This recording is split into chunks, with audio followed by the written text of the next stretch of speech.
Welcome back to Selling on Giants. Today's conversation is with someone who has been building in retail long before most brands ever thought about going omnichannel. Ian Walker is the president and co-founder of Hippie Snacks and Left Coast Naturals, a business that started at a farmer's market nearly 30 years ago and has grown into a manufacturer, brand builder, and distributor supporting over 40 brands. This is a different type of retail conversation. We get into what it actually takes to build a brand that lasts on shelves, how to think about pricing and margins the right way, and why most brands underestimate the cost and timeline to make retail work. If you're a digital brand thinking about retail, or you're already in it and you're trying to figure out how to scale, this one is worth paying attention to. Let's dive in. Ian, thanks for coming on the show. Excited to have you on Selling on Giants. We appreciate you being here. First question, for those who may not know Hippie Snacks or Left Coast Naturals, can you give a quick overview of the business and what you've built so far? Sure. Yeah. So I started this business almost 30 years ago, coming up pretty soon, actually, May 1996. So one more month, we'll be 30 years old. And we started as a manufacturer, selling at Granville Island Market, and then eventually started selling to stores. We got into distribution. So if you fast forward to today, we are really two businesses in one. We are a manufacturer of two brands. We have a brand called Hippie Snacks, which is a better for you snack brand. So we make crackers and out of things like avocado and cauliflower and regenerative oats. And then we have another brand called Left Coast Organics, which is a repacked seed and nut and trail mix type brand that you'll see sold in the bulk departments in Canada. So Hippie Snacks is sold around North America. Left Coast Organics is sold in Canada. And then we are also a distributor. So we distribute our products, but we also distribute about 40 other brands and organic bulk. So we supply most of the major retailers with all their, seeds and nuts that are organic that you buy out of like a bulk bin. So so we kind of operate those two businesses in parallel. We have our main operation is in Burnaby. We're at about 50,000 square feet. And then we have a warehouse in Toronto as well. Sorry. Oh, okay. So you mentioned on our initial call that you started off when it was just farmers market. So what made you choose natural food as kind of your niche as you were, from farmers market to major distributor and brand? Yeah, I started this out of university. I was 24. I was, definitely very idealistic. But I had worked for a long time. I used to go to canoe trip camps, and then I worked as a canoe trip guide. So I kind of came into this with a huge appreciation of the outdoors. I'd call myself an environmentalist at the time. And the person that I started the business with, Jason, he was an Olympic athlete who competed in 1988 Seoul Olympics as a vegan. So, which was pretty rare in those days. It's a bit more common now, but so he came at it from kind of a health perspective. I came at it from an environmental perspective. We knew that we wanted to do a business that meant something and that was purpose-driven and did better for the world. And so we kind of came into that with that, hopeful mindset, if you will. So as we were developing products, we kept that in mind. Like we started with nut butters, and eventually we tried to create a product that had no nuts in it. So we were roasting soybeans to make like what's called a soy nut, and then grinding that to make a spread. The spread wasn't very good, but we liked snacking on them. And that's actually the product that took off. And the reason I say that is because soybeans are fairly affordable. You can buy organic soybeans for fairly affordable. So we were doing organic right out of the early days. And in those days, there was no standards, right? So we were actually using the California organic standard. There was no US standard. There was no Canadian standard. We had to find a person to inspect us and certify us. And so we were early days. We were kind of the weirdos, that's for sure. That's crazy. Well, the weirdos usually have the impact. I like to say like nerds rule the world. So we don't give enough credit to weirdos. That's for sure. Exactly. You mentioned, so like when you started, there was no 1996. Like, I don't even think you could pay for things over the internet in 96. So you like your initial getting into retail, I guess, was a lot different. Can you tell me how it used to be, and then kind of what it looks like today in terms of For sure. the Yeah, retail? yeah. I mean, to some degree, we started off selling in Granville Island, so it's like selling at a farmer's market. You're selling direct to consumers. The beauty of something like that is that I can talk to the consumers. I'm at a table selling my product, telling the story. As opposed to digital, you're selling direct and you tell your story through other ways, either through digital advertising or your website or whatnot. We were people to people talking. It was great because I was able to get feedback really well on how do we improve the product, what do people like about it, all that kind of stuff. I think you get a bit of that with digital as well now. So it was just sort of, but there was no online at that time. Meanwhile, we had some stores that would actually come to the market and say, hey, I'd like to sell this product. So that's sort of where we started. But you learn very quickly as you start selling to stores. And I think the learning curve is the same now as it was then, around as you enter those stores. It is a different medium in a couple ways. Number one is on price, right? So you're used to selling retail price to a consumer. Well, as you're doing that, you have the cost of the materials and the labor and the packaging, right, to make the product. But the thing that a lot of people don't figure out is that, so you actually have to work that retail price point backwards and say, okay, well, the retailer, you were making all that yourself when you're selling at a market, but a retailer is making 40% margin. So if they sell it for $1, they're buying it for 60 cents. Then quite often retailers don't want to buy directly from the manufacturer. They want to buy through a distributor. So you got to fit in a distributor margin who's making 25 to 30 points. So they're going to buy it for 75 cents and sell it for $1. Then once again, the manufacturer who makes it, has to make margin to sell it to the distributor. So you have these three layers of margins, which not everyone builds into their head when they do retail at either on digital or at markets. When they sell, they don't put all those proper margins in. Plus, when you start, you're paying retail price for ingredients, and then you buy it from distributors, and then you buy it from the actual suppliers. You're inefficient on equipment, so your labor charges are super high. So understanding what your costs are and how that translates into being able to have margin available for you as a manufacturer, for the distributor, and for the retailer is really important. On top of that, just because you put product on a shelf doesn't mean it's going to sell. It's kind of like being in Amazon, right? Even though that's digital, just being in Amazon doesn't mean you're going to draw sales. You got to draw eyeballs to that. So either that's digital advertising. Likewise, at the retail store, you got to go on deal and have a shelf tag. You've got to pay for some ads to push the retailer to do a display of your product. Because if you think about walking around a store, it's a lot of products you see, right? Thousands and thousands and thousands. A lot of options, yeah. Right? So you have to stand out somehow, and you've got to do that either through promoting and getting a tag or getting a display and getting attention, because it's easy to get lost in the mix. And I think people don't always build into their margin, the fact that they're going to have to do discounts, the fact that they're going to have to pay for ads, and co-ops at big retailers. They also want a listing fee. They want some free fills of product. It's expensive. The other thing is that, people will get excited because they're in a really big chain, but sometimes a big chain means big stores, which means more items, which means it's easier for you to get lost in the mix. So, your expectations, if you sell in like Whole Foods, where you're getting a lot of eyeballs in a relatively small store, you can't take those same numbers and extrapolate that. Oh, if I sell, a case a week, that if I get into 1,000 Loblaws, I'll sell a case a week in each of those. It doesn't always work out that way because it's a bigger store. It's not always the same customer base, so understanding what your expectation for those stores is and how you can stand out is really important.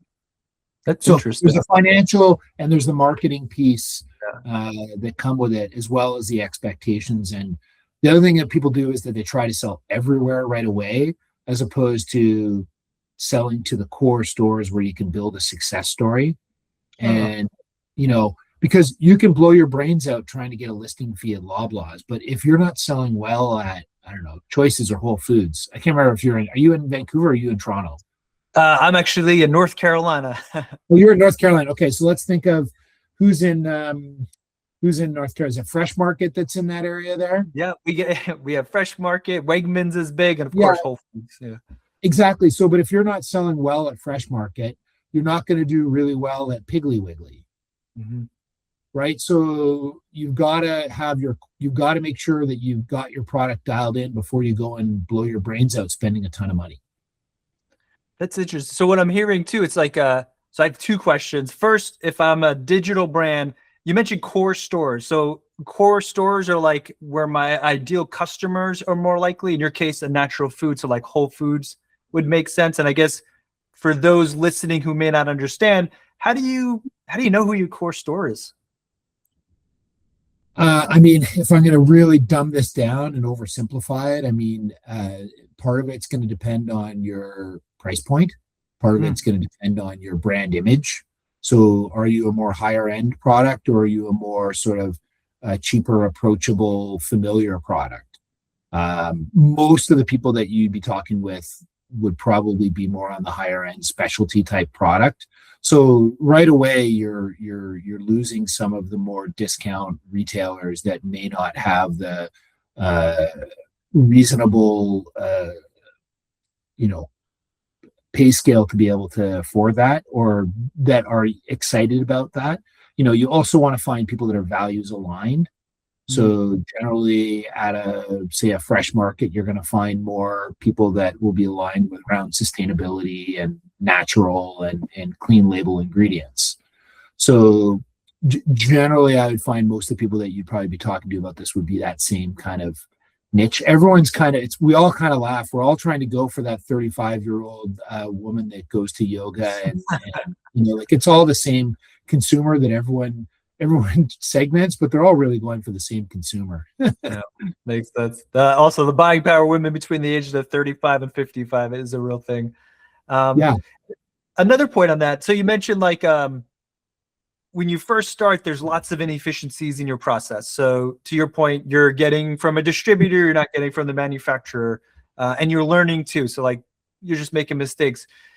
For a brand just getting into retail, if I break even on all my expenses, is that kind of a win, or do you have like a specific profit margin? And maybe it's different for everybody. I really don't know. How do you factor in like advertising, to your point, marketing, the fees? Like, should I just be like, if I can get in and cover all my costs, it's a win? Or are you like, we need to at least make 5% or whatever that number is? Well, it is.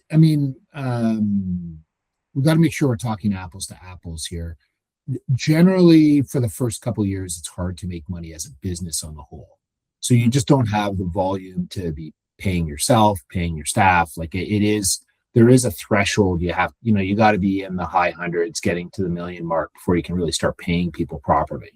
Mm. But as you get there, I think the general rule of thumb is think about gross margin at the starting.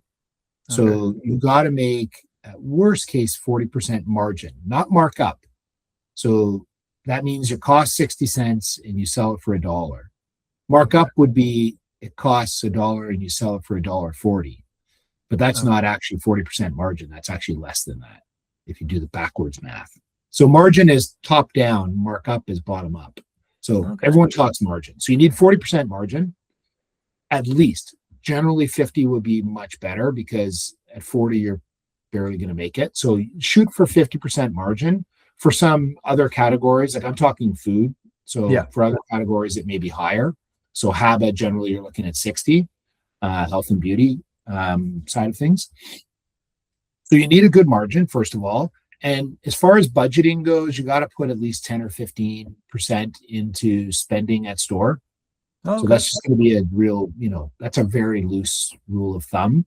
But that's going to be your advertising as well as your discounts. So, you're going to be on 4 times a year at 15% off. And sometimes you're going to top that up to 25% off for certain deals. You got to pay for some ads. That stuff adds up to about 15. Does the retailer do the ads and you're paying them? Or are you paying like an agency, Yeah. or are you doing it? No, usually you're paying the retailer. Yeah. And sometimes it'll go through the brokerage or through the distributor, but it's you paying for it and it's the retailer spending it. Got it. Okay. So yeah, I think that's something to think about. I think you're probably not, realistically, you're not going to make profit in retail till year 3, probably. So you got to have, that's the other thing, is you got to do some math on, okay, what's the bleed rate going to be so that I can get to there? And I've got to have some scale. Now, when you get into, sorry, go ahead. No, I was gonna say, when you get into, because that's interesting. So you're eating it the first 2 to 3 years. So therefore, you're offsetting the cost of being in retail by being extra profitable on your D2C website, for example, or Amazon, or wherever else you might be distributing online. And that's kind of the crab walk. Hopefully, or you're just raising money, as a lot of people end up doing, because they're bleeding, right? It is I'm not trying to scare people away. I'm just saying it can be expensive to be into it.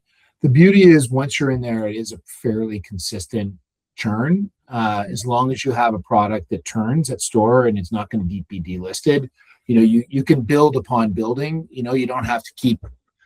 Whereas D2C, maybe there's, A, they change the algorithms. B, there's some other hotter product that's all of a sudden getting all the attention. Like, I think it's a little bit more like fly and die. This is a little more consistent. Okay.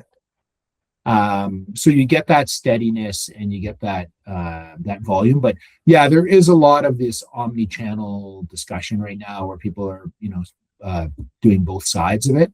And it's a matter of, it is difficult though, because if you spend heavy on digital, then you don't have the money to spend on retail. And if you spend on retail, then you don't have the money to spend on digital. So it is a challenge. You see a lot of people that will build digital big enough so that it's profitable, and then that can subsidize. Part of the reason why we do, so one of the things I didn't say is that we manufacture ourselves. We have our own plant. So we subsidize our brand in 2 ways. One is through private label.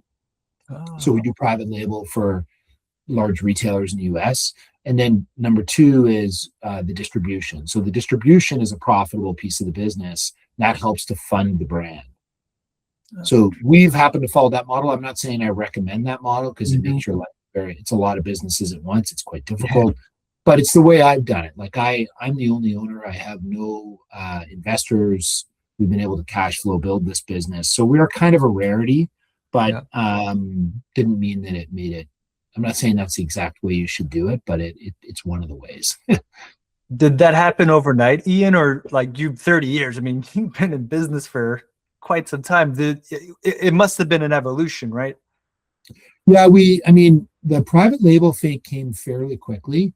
That was kind of what turned us from unprofitable to profitable. That was in about year 3. We got a contract with a large US retailer. They're kind of sensitive, so I don't say names, but that helped lift us. That I think we were doing maybe year 2. I think we did 300,000, and then we did 100,000 first year. Year 2, 300, and then that put us up to like 800,000. I think that was like $500,000 bucks. That's nice. And that kind of helped us to start to become profitable. But then we realized that a ton of our, like a really ridiculously high percentage of our sales was to that one customer, which is not a scary. That's a scary proposition. So I like to think of myself as measurably paranoid. I'm always trying to make sure that I have like a bulletproof business. So that is when we started to get into distribution, because I saw that as another. We saw that there's maybe a market for a small distributor. There's lots of UNFIs in the world, but those are huge, and there's market for a smaller distributor that focuses. So, and we wanted to be proud of how our product was distributed in our own backyard. So we started doing that as a bit of a, as private label, because private label kind of, you have a life cycle, it kind of goes up and down. As that declined, the distribution stepped in to help subsidize. So, and then that kind of, distribution usually is pretty steady, but the private label's gone up and down depending on the products we have. So I think it's good to think about if it's going to take a while to be profitable, how are you supporting yourself in the meantime? Is it fundraising? Is it a profitable other side of the business? Because you got to be patient with it. It doesn't happen always overnight. Sounds like it. Sounds like risky too. If you have all your capital and resources tied up and now you're kind of all in, to your point, it sounds like it's really hard to be able to do both. So you got to kind of pick a lane and stick with it. Is that an accurate assessment based on this conversation? Yeah. And I think the other thing is learning, right? Like, so just to go back in time, like I think probably our year 3 or so, we started selling into the States with our first brand. And we did everything wrong. Like we sold to anybody that wanted product. We followed guidelines and promoted the hell out of it. And we kind of blew our brains out. But we were all over the country, and we didn't build like a center of gravity in any one location. And just to explain this, because most retailers want to buy through a distributor, so you're usually using UNFI or KeHE to sell to a natural food retailer. Each of those companies have DCs or warehouses spread out throughout the country. So you'll get they don't turn them all on. You turn them on one region at a time. But when you get a retailer that wants to carry it in that region, that turns on the DC. Problem is that maybe that retailer, like a good example is Sprouts. It's all over the country, right? Yeah. But they have only a few stores in the Southeast. So they pull out of this Georgia warehouse, but there's only 3 stores. Well, for me to ship from Vancouver, BC to Georgia, a bunch of product, I got to ship a couple pallets worth of product, but 3 stores are not going to go through pallets worth of product. So I got to get other listings there, or else the warehouse in Georgia wants to order like 20 cases, but I can't affordably send them 20 cases. So my point being that you got to be kind of intentional about it. So we actually left the US and it didn't go back until about 5 years ago, where we had product that was kicking ass in the Canadian market. We started in regions. So we started in California and Pacific Northwest and built out all of the chain in that area so that we were sending five skids at a time or a truckload at a time, so that it then could be profitable. Because, you make assumptions in your margins, but usually you're assuming, okay, well, this is five pallet minimum to get it, so that it's $200 a pallet in trucking costs to get there. But if they only order 1 pallet, well, that's out the window. Yeah. So there's these funny little extra things that you don't think about. And so anyway, maybe I'm getting a bit too detailed there, but I think it's something to consider, that you focus in regions so that you can make that region profitable. And you can have a nice story, right? If you sell really well, then you can go to spins and get the data for that region and show that you're kicking butt in that region. You won't show up on the national data because it's only one region, but in that one region, you can show, hey, we're the top selling, and we're only in one region. And in that region, we're the top selling alternative snack, or we're the top selling protein pasta, or whatever your category is. That's pretty amazing. And of course, the data, the devil's in the details, right? As they say. Ian, this was super informative. I mean, I learned so much. I've been digital only, so like hearing this, I'm like, man, there is so much that goes into retail. I guess you take for granted as you walk through the supermarket how like the journey the product took from manufacturing to shelves, the tables, which is crazy. Just to kind of wrap this up, do you have any last piece of advice for some of our digital brands that are just getting into this, and anything you want to leave us with? I mean, I think just always be curious. Like, I've been 30 years at this, and I'll see somebody doing something great and I want to pick their brain. Like, as soon as you start thinking that you got everything figured out, you're in trouble, in probably any industry, but definitely in our industry. So, if you want to, like, always reach out to people that you admire or that you think is doing really well, and pick their brain. Like, people are super friendly, especially in the food industry. Like, the number of times I've reached out to people and I'm like, oh my God, I can't believe you're talking to me. But they're glad to, because we all want to help each other. And I'm the same now. Like, I spend lots of time talking to people because I'm just cheering for everyone. And so it's very supportive that way. So I say leverage that so you can learn, and don't ever think that you don't have anything more to figure out, because that's when you get in trouble. Well, Ian, you're so generous. We met at the show, and I'm so grateful that you came on to educate our audience and me. Selfishly, I learned a lot. So, Ian, thank For you so doing much. this and educating startup, beginning brands, because I think the more they can learn, the better. So thank you for doing what you do. That was Ian Walker. A few things that stand out from our conversation. Retail is a long game. It takes time, capital, and a clear understanding of what margins before you even step on a shelf. And trying to be everywhere too early is one of the fastest ways to stall out. The brands that win are intentional. They build traction in the right stores, in the right regions, and they use that leverage to expand. If you take one thing from this, is that retail is not a land grab, it's a sequencing game. If you enjoyed this episode, make sure to like, follow, and subscribe wherever you're tuning in. And as always, I'm Mr. Will. This is Selling on Giants. Catch you next time.